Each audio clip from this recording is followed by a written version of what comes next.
شهر رمضان الذي أنزل فيه القرآن هدى للناس وبينات من الهدى والفرقان فمن شهد منكم الحمد لله رب العالمين والصلاة والسلام على رسوله الكريم أما بعد قال الله تعالى في القرآن المجيد إنا نحن نزلنا الذكر وإنا له لحافظون. میری اسلامی ماں اور بہنوں اور عزیز ساتھیوں، السلام علیکم ورحمۃ اللہ وبرکاتہ. میری اسلامی ماں اور بہنوں، الحمدللہ تمام قسم کی تعریف اللہ تبارک و تعالیٰ کے لیے ہے، جس نے زمین و آسمان کو پیدا کیا. اسی کے لیے تمام تعریف ہے. اللہ کے فضل و کرم سے اور اسی کے احسان سے ہم رمضان جیسے بابرکت مہینے میں اور عظیم مہینے میں داخل ہو چکے. داخل ہوئے یا نہیں؟ الحمدللہ داخل ہو چکے ہیں. الحمدللہ الذی بنعمتہ تتم الصالحات. میری بہنوں، اللہ تبارک و تعالیٰ نے مجھے اور آپ کو ایک بہت بڑا چانس، ایک بہت بڑا موقع عطا کیا. وہ کون سا موقع ہے؟ رمضان المبارک کا مہینہ عطا کر کے. کیوں؟ اسی لیے میری بہنوں کہ اللہ تبارک و تعالیٰ نے ہمارے ساتھ کتنے ایسے لوگ تھے میری بہنوں جو پچھلے سال ہمارے ساتھ موجود تھے لیکن اس رمضان موجود نہیں ہے، اور کتنے ایسے ہمارے ساتھی تھے جو پچھلے رمضان میں ہماری عبادتوں میں ہمارے ساتھ شامل تھی لیکن اس سال اس رمضان کے آنے سے پہلے وہ اس دنیا سے جا چکی. لیکن اللہ کا فضل ہے میری بہنوں، اللہ تبارک و تعالیٰ نے مجھے اور آپ کو اس رمضان کا مہینہ عطا کیا اور اس رمضان کے مہینے میں داخل کر دیا. یہ اللہ تبارک و تعالیٰ کا مجھ پر اور آپ پر بہت بڑا احسان ہے میری بہنوں. اس موقع کو غنیمت جاننا ہے، اس موقع کو غنیمت جاننا ہے اور اپنی نیکیوں کو جمع کرنا ہے. اس مہینے میں اس موقع کو غنیمت جا کر اپنے نیکیوں کی حفاظت کرنا ہے، اپنے نیکیوں کو جمع کرنا ہے میری بہنوں، اور اپنا تعلق اللہ سے مضبوط کر لینا ہے. اور میری بہنوں، اپنے دلوں کی گندگیوں کو دور کر دینا ہے. دل کی گندگی کو کیسا دور کرنا؟ دل کو نکال کے دھونا نہیں. اس کا مطلب یہ ہے کہ اپنے دل کو کینے سے، حسد سے، تمام نفرتوں کو اپنے دلوں کی گندگی صاف کر دو اور ان تمام کو معاف کر دو جنہوں نے آپ کو تکلیف پہنچائی، آپ کے حق پہ ہوتے ہوئے آپ کو تکلیف پہنچائی گئی یا پھر آپ کا دل توڑا گیا، آپ کی دل شکنی کی گئی، تو ان تمام کو معاف کر دو اور کہہ دو کہ میں نے سب کو معاف کر دیا اللہ کے لیے. نہ کہو گر برا کرے کوئی، بخش دو گر خطا کرے کوئی. میری بہنوں، ان سب کو معاف کر دینا ہے. میری بہنوں کیا آپ پسند نہیں کرتے کہ اللہ آپ کو معاف کر دے؟ الا تحبون ان یغفر اللہ لکم. کیا آپ پسند نہیں کرتے کہ اس کے بدلے اللہ تم کو معاف کر دے؟ تو میری بہنوں، ان تمام کو معاف کر دینا ہے جنہوں نے بھی آپ کو تکلیف پہنچائی یا پھر جن کی وجہ سے آپ کے دل میں نفرتیں ہیں یا آپ کے دل میں حسد ہے. ان سب کو معاف کر دینا ہے میری بہنوں. رمضان کے مہینے میں ہم داخل ہو چکے ہیں، ان سب کو معاف کر دینا ہے اور اپنا تعلق اللہ سے مضبوط کر لینا ہے. کس طرح؟ دعاؤں کے ذریعے اللہ سے اپنا تعلق مضبوط کر لینا ہے میری بہنوں. اللہ تبارک و تعالیٰ کے سامنے گڑ گڑانا ہے، اللہ سے دعائیں کرنی ہے، اللہ تبارک و تعالیٰ سے مانگنا ہے میری بہنوں. اللہ کے نبی نے کیا فرمایا؟ اذا جاء رمضان فتحت ابواب السماء. جب رمضان کا مہینہ داخل ہو جاتا ہے تو آسمان کے تمام دروازے کھول دیے جاتے ہیں. اللہ تعالیٰ دعاؤں کو قبول کرتا ہے بندوں کی. اور اسی طرح اللہ تعالیٰ خود سورہ بقرہ میں ارشاد فرماتا ہے اذا سألک عبادی، جب میرے بندے آپ سے سوال کرے میرے بارے میں، انی فانی قریب، تو کہہ دو کہ میں قریب ہوں. قریب اجیب دعوت الداعی اذا دعان. جب وہ مجھے پکارتے ہیں تو میں ان کی دعاؤں کو قبول کرتا ہوں. یہ کون کہہ رہا ہے؟ اللہ خود کہہ رہا ہے کہ میں اپنے بندوں کی دعاؤں کو قبول کرتا ہے. تو مجھے اور آپ کو اللہ سے مانگنا ہے. اور اسی طرح نبی صلی اللہ علیہ وسلم نے فرمایا ثلاث دعواتهم لا ترد. 3 لوگوں کی دعائیں اللہ کبھی رد نہیں کرتا. جن کے اندر ایک ایسا انسان جو روزے دار ہے، اللہ روزے دار کی دعا کو کبھی رد نہیں کرتا، روزے دار کی دعا کو قبول کرتا ہے. روزے دار کی دعا کو قبول کرنے کے بارے میں کون گارنٹی دے رہا؟ اللہ تبارک و تعالیٰ خود گارنٹی دے رہا ہے۔ تو روزے کی حالت میں اللہ سے مجھے اور آپ کو مانگنا ہے، اللہ کے سامنے گڑ گڑانا ہے، اللہ کے سامنے رونا ہے۔ میری بہنوں سوچو، کتنے دن ہو گئے، کتنے مہینے ہو گئے ہم نے اللہ کے سامنے ہاتھ نہیں اٹھایا، ہم نے اللہ سے مانگا نہیں، ہم نے اللہ کے سامنے گریہ زاری نہیں کی۔ میری بہنوں اس مہینے کے اندر اس روزے کی حالت میں اللہ سے مانگنا ہے۔ میری بہنوں ہم نے اپنے رب سے تعلق توڑ لیا، اپنے رب کو چھوڑ دیا تو اللہ تبارک و تعالیٰ بھی ہم سے ناراض ہو گیا، ہم کو چھوڑ دیا، اور اللہ تبارک و تعالیٰ ہم سے لا تعلق اختیار کر لیا، اور اللہ تبارک و تعالیٰ ہمیں ان لوگوں کے حوالے کر دیا، ان ظالم حکمرانوں کے حوالے کر دیا جو اسلام کو مٹانے کی کوشش کر رہے ہیں، جو اسلام کو صفحہ ہستی سے مٹانے کی کوشش کر رہے ہیں، جو اسلام کو دبانے کی کوشش کر رہے ہیں۔ اسلام کی فطرت میں قدرت نے لچک دی ہے، اسلام کی فطرت میں قدرت نے لچک دی ہے، اتنا ہی ابھرے گا جتنا کہ دبا دو گے۔ اسلام کو مٹانے کی کوششیں کی جا رہی ہے، اسلام کو دبانے کی کوششیں کی جا رہی ہے، اس کو صفحہ ہستی سے مٹانے کی کوشش کی جا رہی ہے۔ حد تو یہ ہے کہ کرناٹکا کے اندر ہائی کورٹ کے اندر حجاب کے بارے میں کیا کہا گیا؟ اسلام ویئرنگ آف حجاب از اے ناٹ ایسینشیل پارٹ آف اسلام۔ میری بہنوں اتنا بڑا مسئلہ حجاب کا، اس کو یوں ہی کہا گیا کہ پردہ اسلام میں کوئی ضروری نہیں، حجاب کے بارے میں یہ کوئی ضروری نہیں۔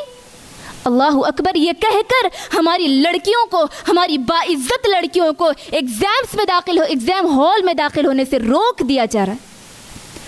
ان تمام ہائی کورٹ کے جج جو لا علم ہے، جو علم نہیں جانتے، قرآن اٹھاؤ، حدیث اٹھاؤ، قرآن و حدیث کا مطالعہ کرو، شریعت اسلامیہ پڑھو۔ اللہ تبارک و تعالیٰ نے کیوں کہا؟ قرآن میں اللہ تبارک و تعالیٰ نے سورہ احزاب آیت نمبر 59 میں اللہ کے یہ قول کا کیا مطلب ہے؟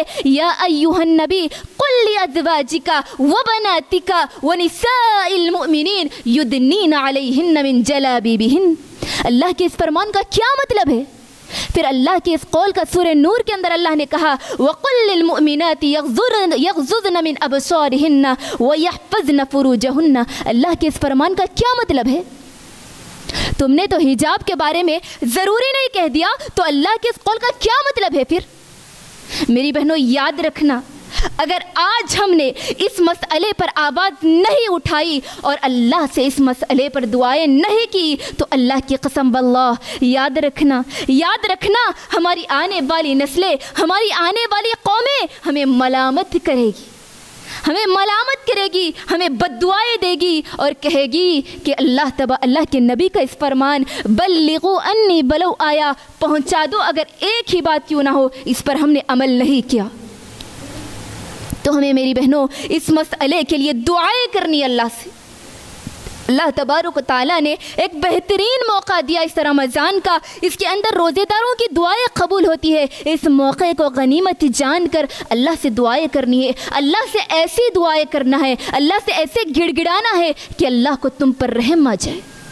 حضرت ام اسماعیل کو اٹھاؤ میری بہنوں، ہمارے اسلاف کس طرح دعائیں کرتے تھے۔ ام اسماعیل کو اٹھا لو، یہ کون تھی ام اسماعیل؟ کون جانتے ہیں ام اسماعیل کون تھی؟ اسماعیل علیہ السلام کی ماں کون تھی؟ حضرت ہاجرہ علیہ السلام۔ اٹھاؤ ان کی تاریخ کو دیکھو، اسلاف کیسے دعائیں کرتے تھے۔ یہ حضرت ابراہیم علیہ السلام کی زوجہ تھی، ابراہیم علیہ السلام کی بیوی تھی، حضرت ابراہیم علیہ السلام کی اہلیہ تھی، اسماعیل کی ماں تھی۔ جب ابراہیم علیہ السلام اللہ کے حکم سے ان کو ایسی جگہ چھوڑ کر چلے جاتے ہیں جہاں پر ایسا ماحول تھا، ایسی بستی تھی جہاں پر کوئی انسان نہیں تھا، دھوپ کا عالم تھا، ایسی دھوپ کی شدت تھی، ایسا ماحول تھا وہاں پر کہ وہاں کوئی بسنے والا نہیں تھا، جنگل ہی جنگل تھا، اس کے اندر اپنی بیوی اور چھوٹے بچے کو چھوڑ کر اللہ کے حکم سے چلے جاتے۔ اور حضرت ہاجر علیہ السلام تنہا وہاں پر دوڑتی ہے، چکریں لگاتی ہے، حضرت اسماعیل علیہ السلام جو کہ ننھے تھے زمین پر لٹا دیتی ہے اور اللہ سے دعائیں کرتی ہے، چکریں لگاتی ہے، ادھر بھاگتی ہے ادھر بھاگتی ہے، ادھر دوڑتی ہے ادھر دوڑتی ہے اور اللہ سے دعائیں بھی کرتی ہے، 7 چکریں لگاتی ہے، اللہ کو رحم آتا ہے اور اللہ تبارک و تعالیٰ فرشتے کو نازل کرتا ہے، فرشتے کو حکم دیتا ہے اور فرشتے کو اللہ کے حکم سے فرشتہ زمین پر پر مارتا ہے جس کی وجہ سے ایک چشمہ نکلتا ہے پانی کا، جس کی تاریخ میں اور آپ اچھی طریقے سے جانتے ہیں جو کہ زمزم کے نام سے جانی جاتی ہے۔ یہ تاریخ سے ایک بڑا مسئلہ، زمزم سے یہ تاریخ جڑ گئی میری بہنوں۔ اس کے پیچھے کس کا ہاتھ ہے؟ حضرت اسماعیل، حضرت ہاجرہ علیہ السلام۔ اللہ اکبر۔ دیکھو کیسے دعائیں کرتی تھی میری بہنوں کہ اللہ تبارک و تعالیٰ ان کی دعاؤں کو قبول نہیں کرتا تھا۔ مجھے آپ کو بھی اللہ سے ایسے دعائیں کرنی ہے، ایسے انداز میں دعائیں کرنی ہے کہ اللہ کو آپ پر رحم آ جائے اور اللہ آپ کی دعا کو قبول ہی کر کے چھوڑے۔ تو میری بہنوں یہ چھوٹی سی کوشش تھی جو آپ کے درمیان حجاب کمپٹیشن رکھا گیا تھا۔ مقصد ہمارا یہی تھا کہ ہماری بہنوں کو اور ہماری ماؤں کو یہ بتانا تھا، یہ علم دینا تھا کہ حجاب کی فرضیت کے بارے میں، اور اگر وہ کسی بھی میدان میں جاب کے سلسلے میں یا ایجوکیشن کے مسئلے میں اگر کوئی مسئلے آ کر کھڑے ہو جائے تو ان تمام کو اپنے پیروں تلے کچل دینا، اپنے پیروں تلے رون دینا، لیکن اسلام کو نہیں چھوڑنا۔ یہی وہ مقصد تھا جو آپ کے لیے ہم نے کمپٹیشن کو رکھا تھا۔ تو میری بہنوں چند تعارفی کلمات تھے، یہ چند انٹروڈکشن تھا حجاب کے تعلق سے اور اسی طرح رمضان کے متعلق سے۔ تو میری بہنوں جیسے کہ آپ تمام کو بتایا گیا تھا، یہ 22 ڈیز کلاسز میں قرآن کی تفسیر اور حدیث کی تفسیر الحمدللہ رکھی گئی، جس کے اندر حدیث کی تفسیر یہ موضوع میرا رہے گا انشاءاللہ۔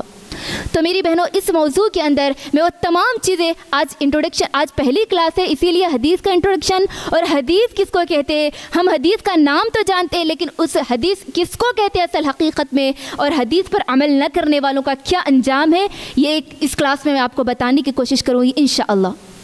تو میری بہنوں میں نے آپ کو شروع میں ایک جملہ کہا تھا کہ اللہ تبارک و تعالیٰ نے بہت بڑا موقع اللہ تبارک و تعالیٰ نے مجھے اور آپ کو عطا کیا۔ کون سا موقع؟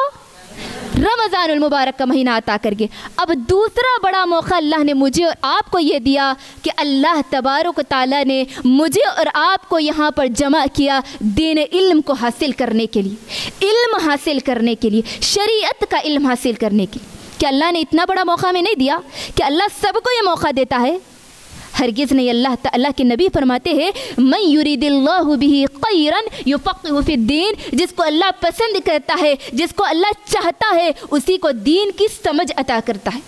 اب آپ اپنے آپ کو چیک کر لیجئے کہ اللہ تبارک و تعالیٰ نے مجھے ان لوگوں میں شامل کیا یا نہیں۔ اپنی نیت کو اصلاح کرنا ہے، آپ یہ مقصد اپنا بنانا ہے کہ مجھے اللہ کی رضا کے لیے، مقصد علم حاصل کرنے کے لیے یہاں آنا ہے۔ اگر آپ نے یہ مقصد طے کر لیا تو یقین جانیے آپ اللہ کے ان خوش نصیبوں میں شامل ہے جس کو اللہ نے اپنے علم کے لیے چن لیا۔ یہ مقصد بنا کر آپ کو بیٹھنا ہے میری بہن۔ اس کے بعد میری بہنوں کہ آپ جانتی ہیں میری بہنوں اللہ تبارک و تعالیٰ نے علم حاصل کرنے والوں کے لیے اتنے فضیلتیں، اتنے انعامات رکھا، اللہ اکبر۔ اللہ تبارک و تعالیٰ نے کیا کہا میری بہنوں، جس طرح آپ علم حاصل کرنے کے لیے اپنے گھروں سے نکلی، چل کر کے یہاں پر علم حاصل کرنے کے لیے آئی، تو اللہ کے نبی نے کیا کہا، سہل اللہ لہ طریقا الی الجنہ، ایسے لوگوں کے لیے، علم حاصل کرنے والوں کے لیے اللہ جنت کا راستہ آسان کر دیتا ہے۔ اللہ اکبر۔ یہ وہ جنت جو پریشانیوں سے، تکلیفوں سے، مصیبتوں سے، پریشانیوں سے اور مشکلات سے گھرے ہوئی ہے، ایسی جنت کو اللہ تبارک و تعالیٰ نے کہا کہ جو علم حاصل کرتے ہیں ان کے لیے میں اس جنت کا راستہ آسان کر دیتا ہوں۔ اللہ اکبر۔ جنت کا آسان راستہ آسان کر دے رہا ہے میری بہنوں۔ اگر میری بہنوں آپ کے دل میں، آپ کے ذہن میں یہ بات آ جائے کہ مجھے تو کیا ملنے والا ہے، میں کیوں جاؤں، یا پھر آپ کے ذہن میں یہ بات آ جائے، کوئی چیز رکاوٹ آ جائے کہ مجھے کیا فائدہ ملنے والا ہے وہاں پر جانے سے، تو یہ بات آپ کے ذہن میں آ جانا چاہیے کہ اللہ میرے لیے جنت کا راستہ آسان کر رہا ہے۔ اللہ اکبر۔ یہ بہت بڑا فائدہ اور بہت بڑا انعام اللہ تبارک و تعالیٰ نے عطا کیا۔ دوسرا بڑا انعام اللہ تبارک و تعالیٰ نے جو دیا وہ یہ ہے کہ علم حاصل کرنے والوں کے لیے فرشتے استقبال کرتے ہیں، ان کے لیے اپنے پروں کو بچھا دیتے۔ میری بہنوں ہم جو آج مجلس میں بیٹھے ہوئے ہیں نا، یہ عام مجلس نہیں، میرے آپ کے ساتھ ایک اور مخلوق فرشتے موجود ہیں۔ فرشتے اپنے پروں کو بچھائے ہوئے میری بہنوں، یہ ذہن میں رکھنا کہ ہم فرشتوں کی مجلسوں میں بیٹھے ہوئے۔ تو فرشتے اپنے پر پھیلائے ہوئے ہیں اور اللہ تبارک و تعالیٰ اپنے فرشتوں کو حکم دیتا ہے کہ جاؤ ان کا استقبال کرو، جاؤ ان کا ویلکم کرو جو علم حاصل کرنے کے لیے جا رہی ہے، جو علم حاصل کرنے کے لیے مجلس میں آ رہی ہے۔ اللہ اکبر۔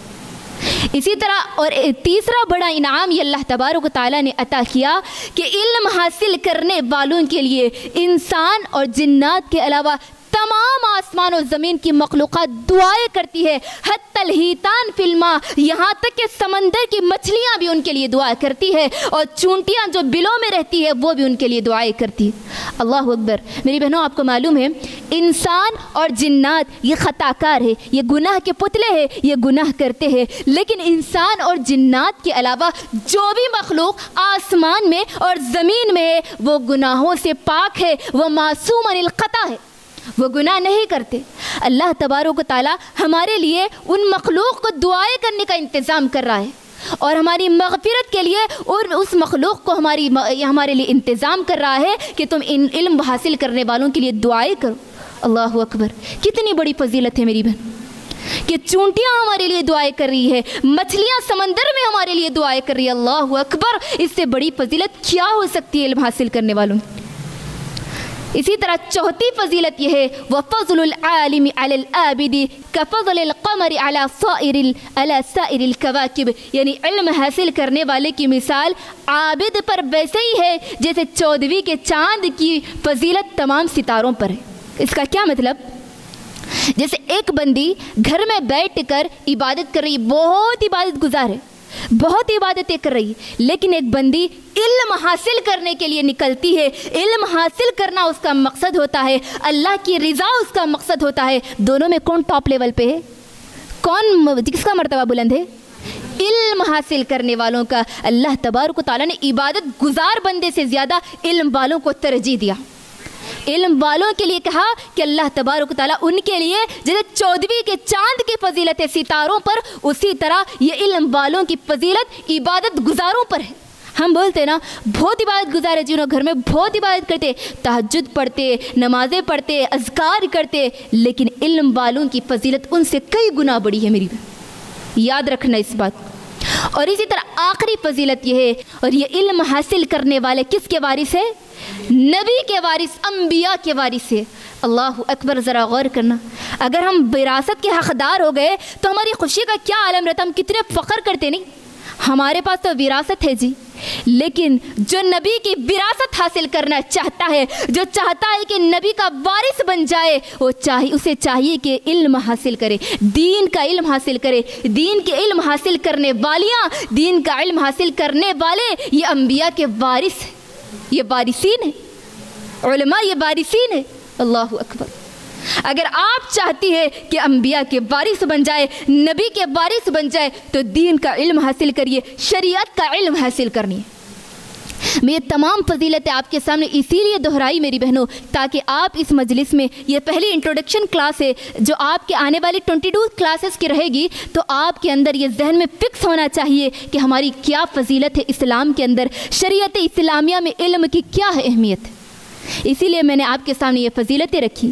اب آپ کو اگر علم حاصل کرنے سے کوئی بھی چیز روکے یا کوئی بھی مسئلہ بن جائے تو دماغ میں یہ بٹھا لینا، ذہن میں یہ چیز آ جانا کہ جنت کا راستہ میرے لیے آسان ہو رہا ہے، اور مخلوق معصوم عن الخطا جو گناہوں سے پاک ہے وہ مخلوق میرے لیے دعائیں کر رہی ہے، اور علم حاصل کرنے والے انبیاء کے وارث۔ یہ فضیلت آپ کے ذہن میں کلک ہو جانا۔ اسی لیے میں نے آپ کے سامنے ان انعام کو، یہ نعمتوں کو اللہ کی اور فضیلتوں کو رکھا میری بہن۔ یہ تو چند فضیلتیں تھیں میری بہنوں۔ اب ان فضیلتوں کو جانتے ہوئے میری بہنوں، ان نعمتوں کو ذہن میں رکھتے ہوئے کیا کرنا ہے؟ صرف آنا ہے؟ صرف آنا نہیں ہے میری بہنوں، اپنے ساتھ ساتھ ایک پین اور ایک نوٹ بک ضرور لائیے۔ کیوں میری بہنوں؟ جو آپ یہاں پر علم سنتے ہیں یا پھر جو آپ کے سامنے بیان کیا جا رہا ہے وہ اسی وقت تک رہتا جب تک کہ آپ کے سامنے بیان کیا جا رہا ہے، اور جب آپ گھر جائیں گے یا پھر آپ اپنی منزل پہنچ جائیں گے تو آپ گھر جانے سے پہلے آپ کے ذہن سے وہ ڈیلیٹ ہو جائے گا۔ تو میری بہنوں جب آپ لکھ لیں گے، جب آپ محفوظ کر لیں گے تو یہ چیز آپ کے ذہن میں رہ جائے گی، اور کسی بھی وقت اگر آپ نکالیں تو آپ کو وہ چیز معلوم ہو جائے گی اور یہ چیز آپ کے پاس سیف رہے گی۔ میرے استاد محترم ایک بہترین جملہ کہا کرتے تھے، العلم صید والکتابۃ قید، علم ایک شکار ہے اور لکھنا اس کو قید کرنا ہے۔ کیا مطلب؟ یعنی اگر آپ شکار کریں کسی پرندے کو تو شکار اڑ جاتا نا، اڑنے کا ڈر رہتا نا، اگر آپ اس کو پنجرے میں قید کر دیں تو کیا اڑتا؟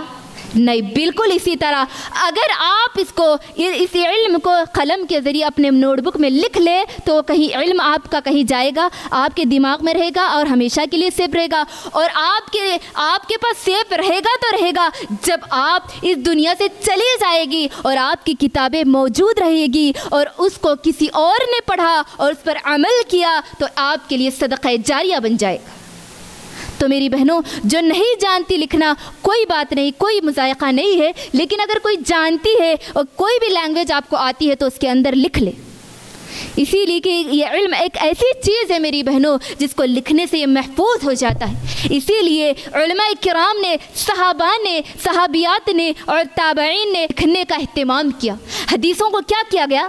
لکھا گیا نا، محفوظ کیا گیا نا، صرف زبان سے یاد نہیں، لکھا بھی گیا، اس کو محفوظ بھی کیا گیا نا۔ اسی لیے میری بہنوں لکھنے کا اہتمام کرے۔ آپ لوگ اپنے ساتھ ایک نوٹ بک لائیے اور پین لے کر آئیے اور جو علم آپ کو یہاں دیا جا رہا ہے اس کو محفوظ کر لیجیے۔ تو یہ میری بہنوں چند تمہیدی کلمات تھے۔ اب آئیے میری بہنوں، یہاں پر تفسیر حدیث رکھنے کا مقصد کیا ہے؟ تفسیر حدیث کیوں رکھا گیا؟ ہر چیز کا مقصد ہوتا ہے نا، بغیر مقصد کے کوئی کام نہیں کیا جاتا۔ تو مقصد یہ ہے، تفسیر حدیث کا مقصد یہ، حدیث کا علم بتانے کا مقصد یہ ہے کہ ہم حدیث پر اس طریقے پر عمل کریں جس طریقے پر شریعت نے عمل کرنے کا حکم دیا۔ اور یہ حدیث، قرآن اور حدیث، یہ دونوں کس کی جانب سے نازل شدہ ہے؟ اللہ کی طرف سے۔ قرآن کو اللہ تبارک و تعالیٰ نے جس طریقے سے جبرائیل علیہ السلام کے ذریعے، وحی کے ذریعے نازل کیا، اسی طرح بالکل حدیث کو بھی اللہ تعالیٰ نے جبرائیل علیہ السلام کے ذریعے نازل کیا اور اس کو محفوظ کیا۔ لیکن ہم حدیث تو بولتے، حدیث تو بولتے، لیکن ہم کو یہ پتہ نہیں کہ حدیث ہوتی کیا ہے، حدیث کا مقام کیا ہے دین اسلام کے اندر۔ کیا حدیث کو چھوڑنے پر ہم مسلمان ہیں؟ یہ ہم نہیں جانتے۔ اسی وجہ سے یہ ہمارے کلاسز رکھنے کا مقصد یہ ہے۔ اور اسی طرح مرتبہ کیا ہے حدیث کا؟ حدیث کا مرتبہ یہ ہے کہ جس طرح قرآن کریم پر عمل کرنا اور اس کو قرآن کریم پر عمل کرنا اور قرآن کریم کا جو مقام ہے بالکل وہی حدیث کا بھی مقام ہے۔ جیسے مثال کے طور پر اگر آپ کے پاس لاک ہے اور کی نہیں ہے، چابی نہیں ہے، تو کیا لاک کام کا ہے؟ نہیں۔ اور اگر چابی ہے لاک نہیں ہے تو وہ بھی کام کرے۔ بالکل اسی طرح قرآن حدیث کے بغیر مکمل نہیں اور حدیث قرآن کے بغیر مکمل نہیں۔ دونوں یہ بنیادی جز اور اہم چیزیں زندگی، یہ سمجھنا ہے، اپنے ذہن میں فکس کر لینا۔ اب مجھے بتائیے میری بہنوں، حدیث کیا ہے؟ حدیث اصل میں کس کو کہتے ہیں؟ ہر چیز کی ایک ٹرمینالوجی ہوتی نا، ایک لغوی طور پہ ایک ڈکشنری معنی ہوتا، ایک اصطلاحی معنی ہوتا۔ اب حدیث کا ڈکشنری میننگ کیا ہے؟ بات کو کہتے ہیں، یعنی میں اور آپ جو بات کر رہے ہیں اس کو بھی حدیث کہتے ہیں۔ حدیث یعنی میں اور جو آپ بات کر رہے ہیں نا، آپس میں بات کرتے ہیں، وہ بھی حدیث ہے۔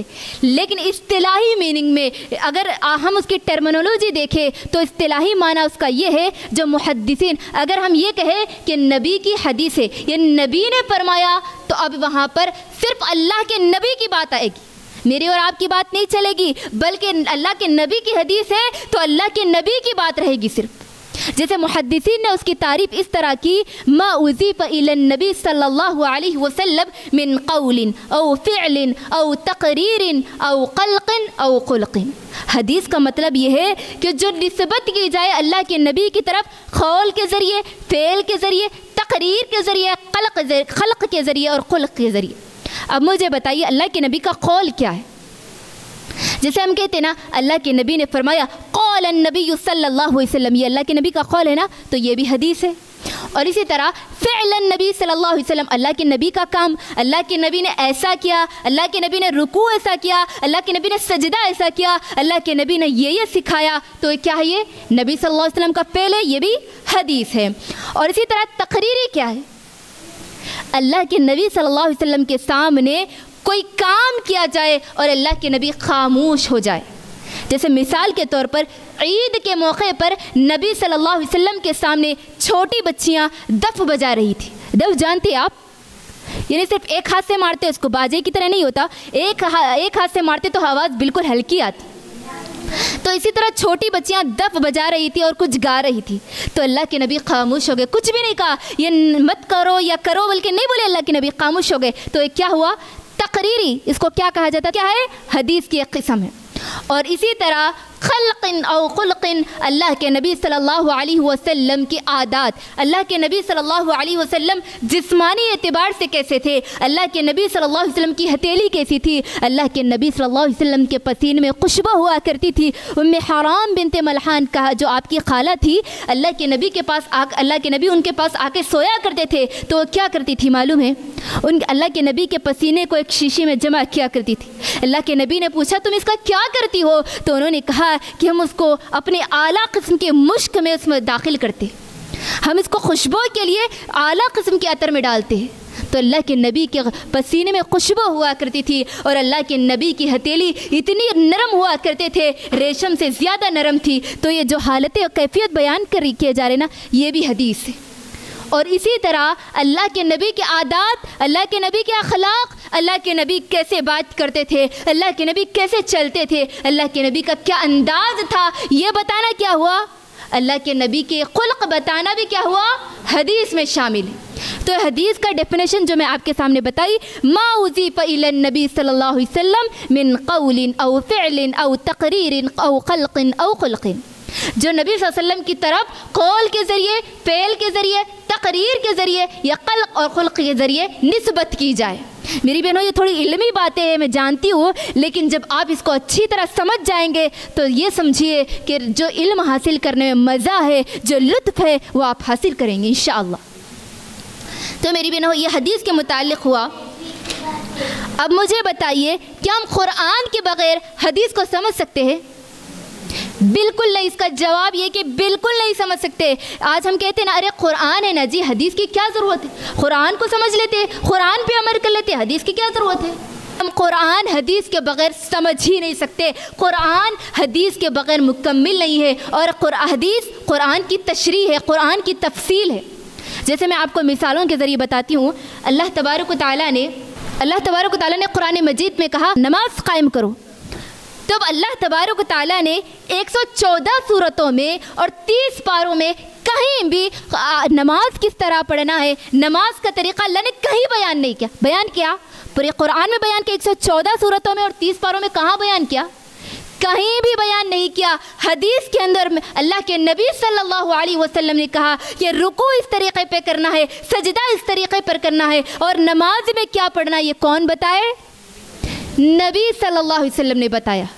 اور اسی طرح اور ایک مثال آپ کو دیتی چلو, اللہ تعالیٰ نے کہا وَآتُوا الزَّكَاةَ, زکوٰۃ ادا کرو. تو قرآن میں کتنی زکوٰۃ دینا ہے, کب زکوٰۃ دینی ہے, کب فرض زکوٰۃ ہوتی ہے, اور کس کو دینی ہے, کتنی دینی ہے, کہاں ہے قرآن میں؟ مجھے بتائیے. قرآن کی کس صفحے پر ہے, قرآن کے کس پارے میں ہے, قرآن کی کس آیت میں ہے؟ کہیں بھی اللہ نے یہ بیان نہیں کیا. حدیث میں نبی صلی اللہ علیہ وسلم نے بتایا کہ 7.5 تولے کے اندر اگر سونا پہنچ جائے تو اس میں زکوٰۃ ہے. یہ اللہ کے نبی نے مجھے اور آپ کو بتایا.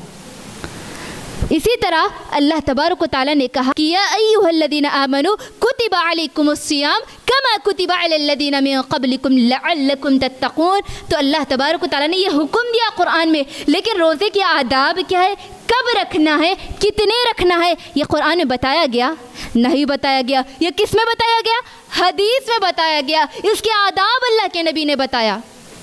اور اسی طرح وراثت کا مسئلہ ہے, تو وراثت کے اندر اللہ تبارک و تعالیٰ نے وراثت کا حکم دیا, لیکن کس کو کتنی زکوٰۃ دینا ہے, مرد کو ڈبل ہے, عورت کو 1/3 حصہ, عورت کو سنگل ہے, یہ کس نے بتایا؟ حدیث میں یہ تشریح موجود ہے نا. تو کیا اب قرآن ہم حدیث کے بغیر سمجھ سکتے ہیں؟ بالکل نہیں سمجھ سکتے. قرآن مجید حدیث کے بغیر نامکمل ہے, اور قرآن یہ حدیث قرآن کی تشریح ہے, تفصیل ہے. اور میری بہنوں, جو قرآن کا انکار کرتا ہے, یہ قرآن کو حدیث کو نہیں مانتا ہے, تو یاد رکھنا وہ مسلمان ہے, مسلمان ہرگز نہیں. اسی لیے کہ علماء کرام یہ فتویٰ لگاتے ہیں کہ جو حدیث کو انکار کرتا ہے, حدیث کو نہیں مانتا یا شک و شبہ کرتا ہے, تو ایسا شخص اسلام سے, کفر کا فتویٰ علماء نے لگایا کہ اسلام میں داخل نہیں, یہ کافر ہے. اللہ اکبر. تو یہ جہاں پر قرآن ہے وہیں پر حدیث دونوں ہے. یہ سمجھیے کہ ایک گاڑی کے دو پہیے, بغیر ایک پہیے کے بغیر گاڑی نہیں چلتی, تو بالکل اسی طرح قرآن کی ہم اپنی زندگی گزار نہیں سکتے اور اسلام پر, شریعت اسلامیہ پر عمل نہیں کر سکتے. اور یہ دونوں چیزوں کو ہم کو ساتھ میں لے کر ان دونوں چیزوں پر عمل کرنا ہے, اپنے زندگیوں میں اس پر عمل پیرا ہونا ہے. اور میری بہنوں, احادیث کے اندر علماء کرام اور سلف صالحین, صحابہ نے اور محدثین نے حدیثوں کو جمع کرنے میں کتنی محنتیں کی اور اپنی زندگیوں کو انہوں نے وقف کر دیا. یہ تمام چیزیں انشاءاللہ میں اپنے کل کے درس میں کہوں گی, انشاءاللہ یہ کل کا درس رہے گا. تو آج یہ آپ کے سامنے کیا تھا, حدیث کا یہ انٹروڈکشن تھا. حدیث کس کو کہتے ہیں, میں نے تھوڑے تعارفی کلمات آپ کے سامنے رکھی تھی, انٹروڈکشن, رمضان کے بارے میں, ہمارے حجاب کمپٹیشن کے اوپر. اسی طرح حدیث کس کو کہتے ہیں, اور اسی طرح اگر حدیث پر انکار کرے, حدیث کو نہ سمجھے, تو اس کا انجام کیا ہے, میں نے آپ کے سامنے رکھا. اور یاد رکھنا میری بہنوں, آخری بات جو اللہ کے نبی نے کہا, ترکت فیکم امرین لن تضلوا بعدما تمسکتم بہما کتاب اللہ و سنتی. میں تمہارے درمیان دو چیزوں کو چھوڑے جا رہا ہوں. کتنے؟ دو چیزوں کو چھوڑے جا رہا ہوں, کتاب اللہ, اللہ کی کتاب, وہ سنتی, اور میری سنت. جو اس کو مضبوطی سے تھام لے, جو اس کو مضبوطی سے پکڑ لے, وہ کامیاب ہوگا, وہ کبھی گمراہ نہیں ہوگا. اللہ کے نبی کے اس فرمان کو اپنے ذہن میں بٹھانا ہے, اور قرآن اور احادیث دونوں پر عمل پیرا ہونا ہے. انہی باتوں پر میں اپنے اس درس کا اختتام کرتی ہوں. اللہ تبارک و تعالی سے دعا ہے, اللہ رب العالمین ہم تمام کو روزے اس طریقے پر رکھنے کی توفیق عطا فرما جس طریقے سے رکھنے کا تو نے حکم دیا, اور ہمارے روزوں کو تقوی والے روزے بنا دے. الہ العالمین ہمارے روزوں کو, ہماری ٹوٹی پوٹی عبادتوں کو قبول فرما. الہ العالمین ہم تمام کو اس مہینے میں, ہم تمام تیرے فضل و کرم سے داخل ہو چکے. الہ العالمین ہم تمام کو اپنے فضل سے معاف کر دے. الہ العالمین ہم تمام کو, ہم نے جو بھی کچھ سنا ہے اس پر عمل کرنے کی توفیق عطا کر دے, عمل کی توفیق عطا کر دے, عمل کی توفیق عطا کر دے. آمین ثم آمین. وآخر دعوانا عن الحمد للہ رب العالمین. السلام علیکم ورحمۃ اللہ وبرکاتہ.